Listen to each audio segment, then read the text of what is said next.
Thank you for going right with Peter Boykin.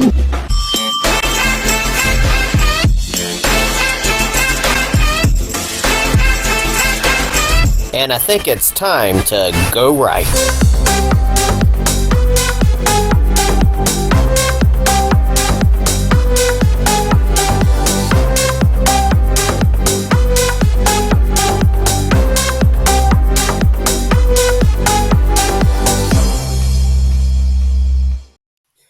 Good day, Patriots. I'm Peter Boykin, and this is hashtag Go Right with Peter Boykin, where we bring you the articles from Go Right News. It's the mainstream media from a constitutionalist perspective. First up, American gun ownership soars as a report from the National Shooting Sports Foundation reveals that American gun owners possess over 700 million high-capacity magazines. And we're not talking about Playboy. This staggering number underscores the enduring commitment to firearms in our constitutional republic. Proponents of gun rights argue that this reflects our nation's deep-rooted culture of self-defense and individual liberties. Now, in a troubling development, a Soros-linked group has been caught encouraging illegal voting for Biden by distributing flyers encouraging illegal immigrants to vote for Joe Biden. This blatant attempt at voter fraud highlights the urgent need for stricter regulations to safeguard the integrity of our electoral process. Now, do you trust over 10 million illegal immigrants who've arrived on Biden's watch not to exploit this loophole? And finally, in New York City, Manhattan District Attorney Alvin Bragg is pushing contempt charges against former President Donald Trump. This politically motivated move adds fuel to the fire in a trial already shrouded in bias and partisanship. Trump's defiance against what he sees as a corrupt justice system resonates with many, highlighting the need for vigilance and upholding the principles of fairness and due process. As the fight for freedom rages on, we must remain vigilant in defending our constitutional rights and liberties. Join us as we continue to bring you the truth, the whole truth, and nothing but the truth. Until next time, stay informed, stay engaged, and hashtag Go Right for America.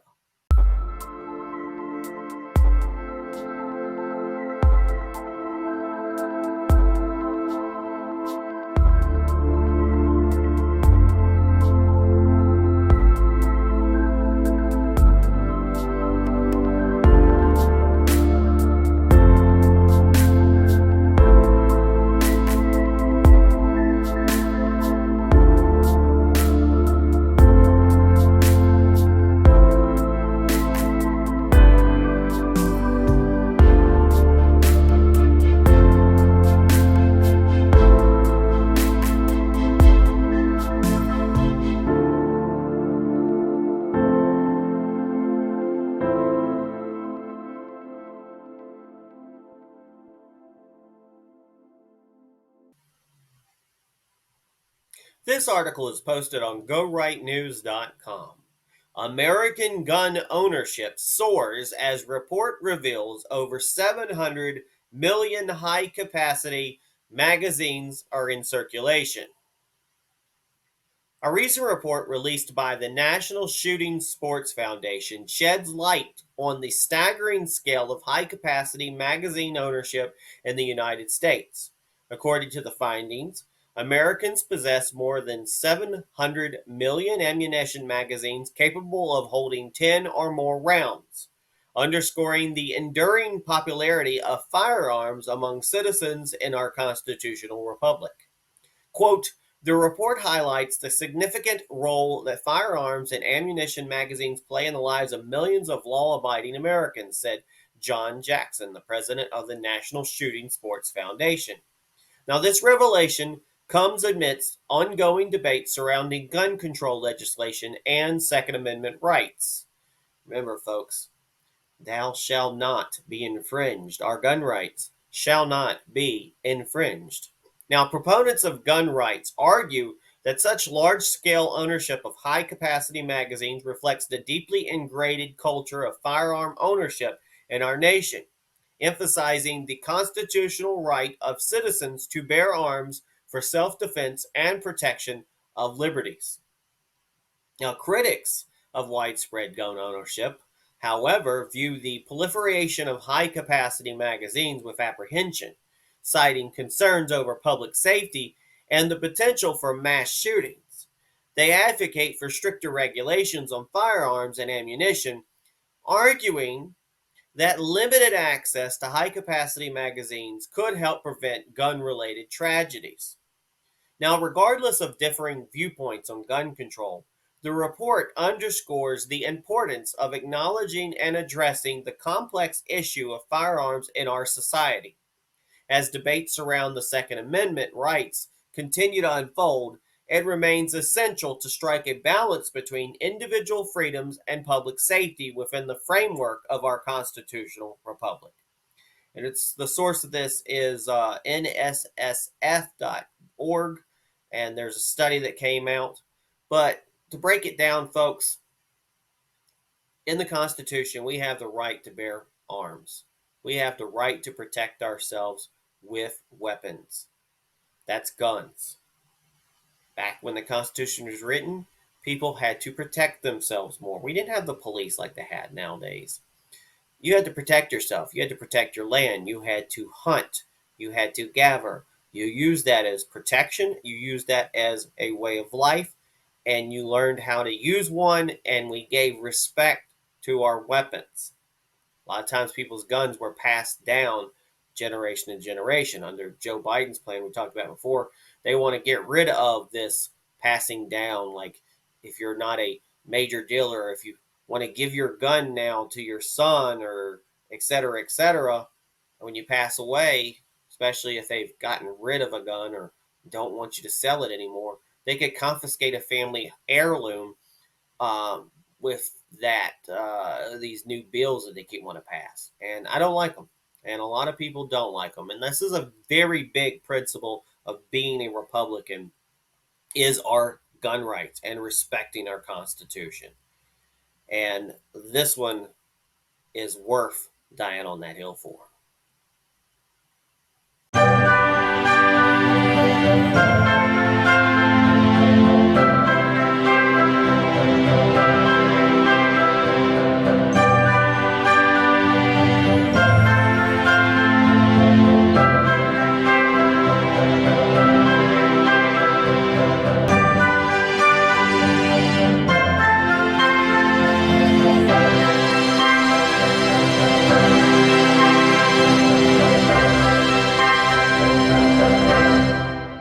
This article is on GoRightNews.com.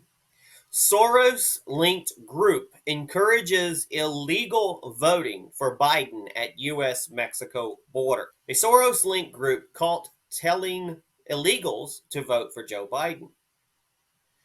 An Open Borders advocacy group, allegedly tied to left-wing billionaire George Soros, has been exposed distributing flyers using illegal immigrants to vote for Joe Biden in the upcoming 2024 election.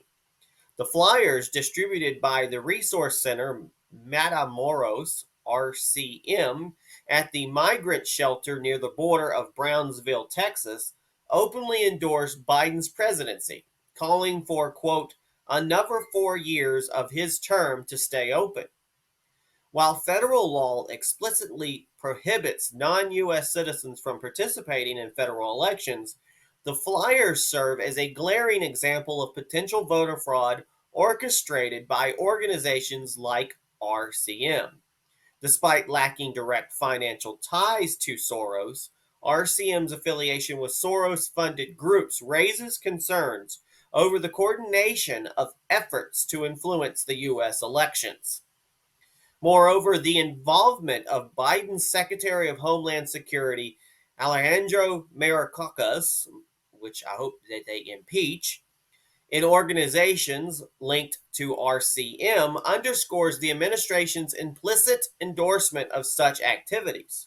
Mayorkas or whatever his damn name is, past associations with groups like HIAS, coupled with his recent interactions with RCM affiliates, suggest a concerning overlap between government officials and organizations facilitating illegal immigration. At the heart of the issue lies a significant loophole in voter registration laws, which do not mandate documented proof of citizenship for voter eligibility. This oversight poses a considerable risk given the influx of illegal immigrants entering the country under the current administration's lax border policies. Now, in the absence of stringent measures to combat voter fraud and safeguard the integrity of our electoral process, questions loom over the credibility of future elections. With millions and millions and millions and millions, and Donald Trump would say billions, of illegal immigrants potentially exploiting registration loopholes, the fundamental principles of democracy, our republic, and the rule of law are at stake. So, we ask you, do you trust the more than 10 million illegals? Illegals. And we got a story coming out soon where a student here in North Carolina, I believe, was suspended from school for using the word illegal aliens in class. But I'm going to say it, illegal aliens who have arrived on Biden's watch, not to take advantage of this registration loophole, because they will, and the Democrats will do this. It used to be how they would go to the graveyard and write down stuff or not take people off the rolls. Now they import their votes. And cities and states, sort of like North Carolina, who issue driver's licenses to people who aren't even supposed to be legally here. And then we purport for showing their license to vote. There's a loophole right there as well. Now, we would hope a lot of these people coming would possibly be Republican. But again, if they're voting illegal, they're voting illegal. And we have to do something about it. We definitely have to do something about it. But what are we doing about it? That's what I ask. Now, the source of this article is Resource Center Matamoros, The Federalist, and Daily Signal. Check out this and more on GoRightNews.com.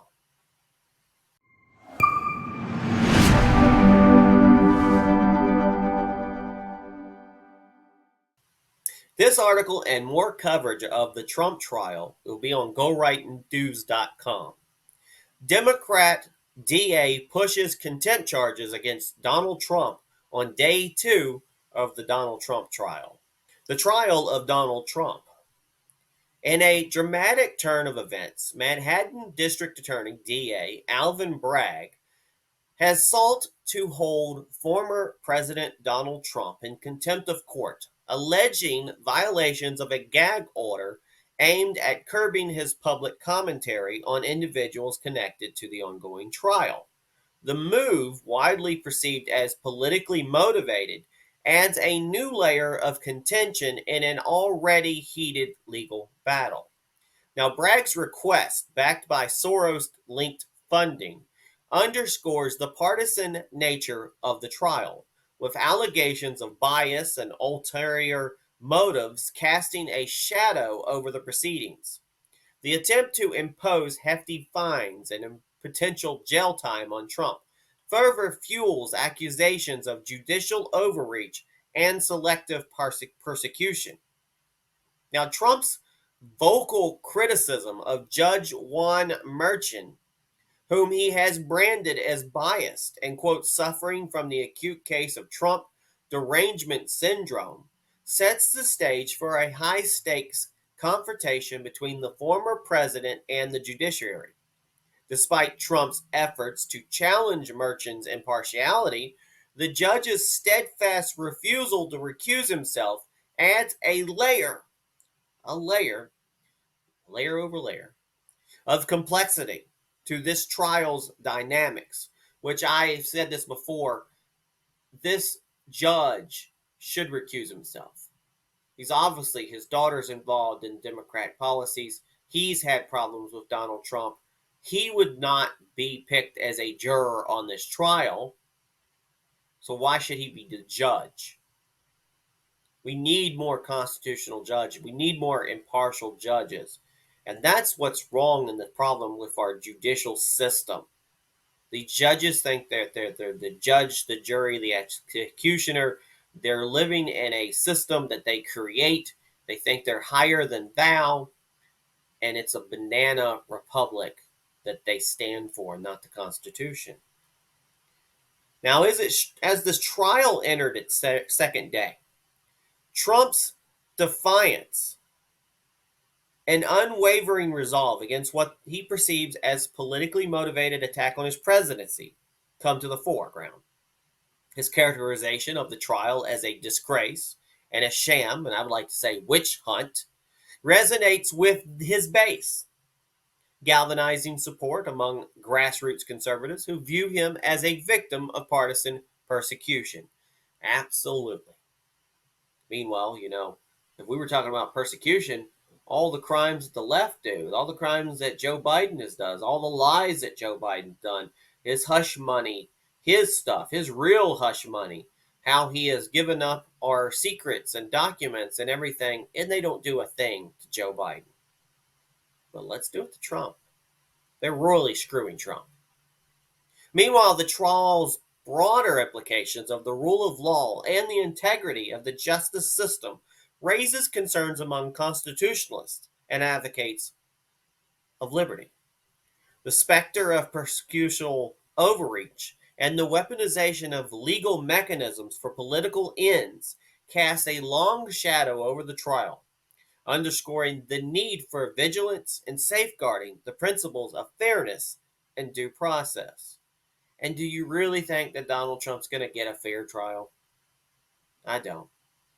In the face of mounting scrutiny and public outcry, Trump's legal team remains steadfast in its defense, leveraging every opportunity to challenge the legitimacy of the charges and the impartiality of the court.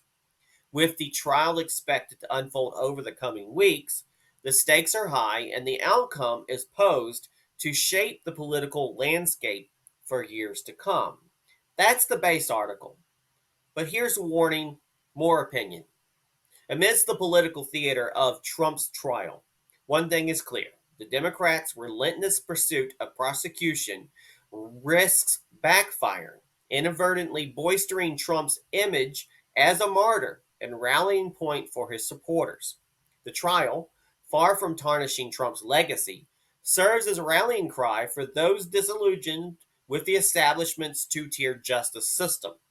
As the trial unfolds, the glaring disparity between Trump's treatment and that of Democratic counterparts lays bare the partisan agenda driving the proceedings, further fueling public distrust in the integrity of the legal system. From a political standpoint, though, this New York trial presents a golden opportunity for Donald Trump. One, over the next 2 months, Trump will dominate headlines as the media covers every twist and turn of this trial. We will hear it go right news, even though I don't really like to do dated things. This is very important. The constant exposure ensures that Trump remains at the forefront of public consciousness. And there's already Democrats, people on the left that think that Donald Trump's getting the wrong deal. They're seeing it. There's sensible people on both sides. We're seeing this as crap. They've actually talked to a few of the jurors who said they could have done this in partiality, even though they didn't like Trump. Maybe believe them, maybe don't. But anybody who cares about actual law and actual things would see this as a farce of justice. Now, 2, the bias proceedings, orchestrated by Democrats and presided over by Judge Merchan. I hope I'm pronouncing his last name well. If I'm not, well, whatever. Only serve to elevate Trump's status by denying Trump the opportunity to attend his son Barron's graduation. Democrats inadvertently paint him as a sympathetic figure, particularly among suburban mothers who sympathize with his plight, because everybody wants to go to their son's graduation. I mean, we can rule out him talking at the Supreme Court in D.C., which I think he should. We could rule out other little performances and and rallies and everything. But a personal matter like a graduation that comes once in a lifetime, more than the other week's eclipse, that's important. Now, despite the trial, despite the trial, Trump retains the freedom to hold rallies on weekends. He's held one in Wilmington, North Carolina, right away, and drawing massive crowds fueled by MAGA outrage over perceived injustices. These rallies serve as a platform for Trump to galvanize his base and amplify his message against what he perceives as a rigged system. Although the court system will scrutinize what he says in his rallies, because apparently people can accuse you of stuff.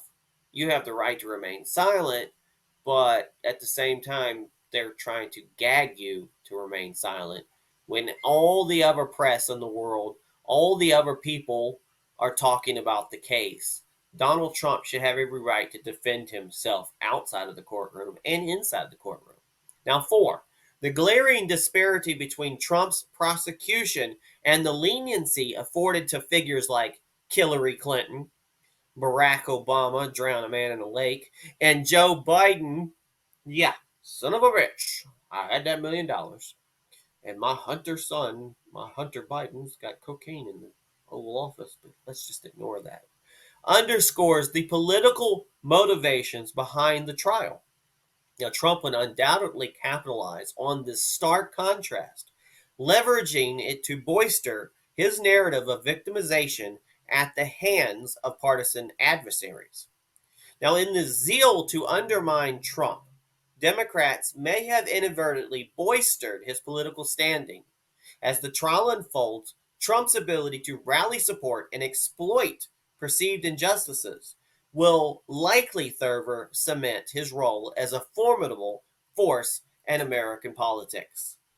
And as I said, this is supposedly the first time, I don't know if it's really accurate, the first time that a president has been put in a criminal trial after the fact. I don't know if that's correct or not.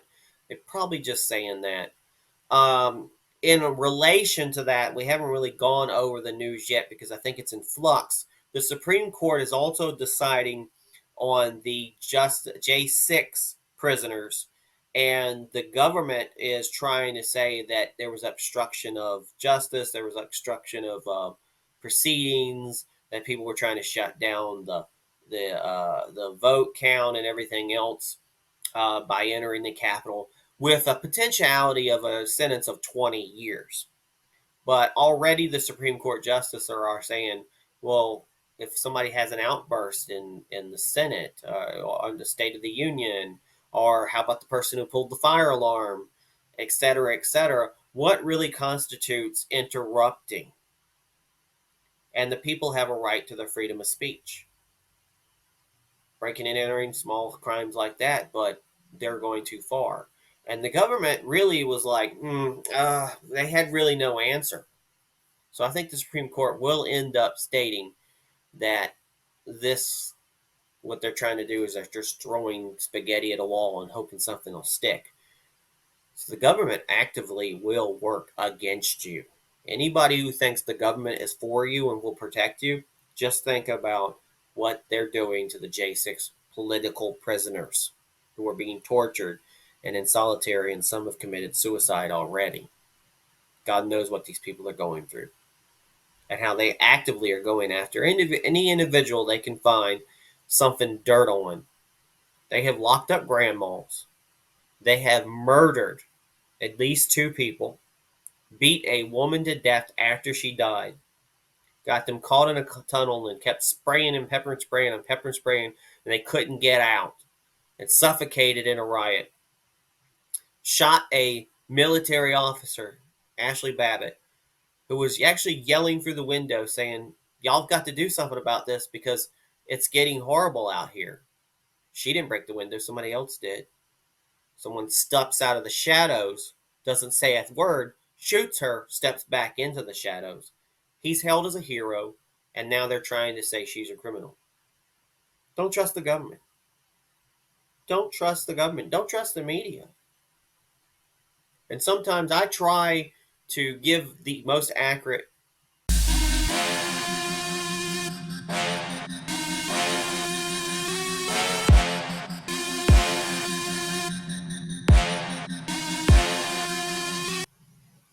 Hi, folks, this is Peter Boykin, and I just want to throw you a little advertisement about GoRightNews.com and some of the social media that I am a part of. My name is Peter Boykin. I write for a website called GoRightNews.com. We've been going strong for over 5 years. All the articles are shared by me, Peter Boykin, an American political commentator, a citizen journalist. There's not many of these journalists anymore. Activist, constitutionalist for liberty. You can check out the website at gorightnews.com. If you want to find out more about me, please check out peterboykin.com. Now, we all know the streaming software out there, YouTube, Twitch, DLive, etc. There is a new one in town. It is kick.com. And I would appreciate everyone to go to kick.com/Peter Boykin and follow me and sub. You'll help out a whole lot. You can also go to YouTube at Peter Boykin for America, and Twitter, gorightnews.com or Go Right News. Telegram, you can look me up at Real Peter Boykin. And at Rumble, which is another great website, rumble.com/GoRightNews. But if you like our content, I ask you to please support Go Right News and myself. And there is a Stripe link on the website at gorightnews.com. And you can also Cash App at $Peter Boykin, the number 1. That helps a whole lot. Thank you very much. And I hope you enjoy more news.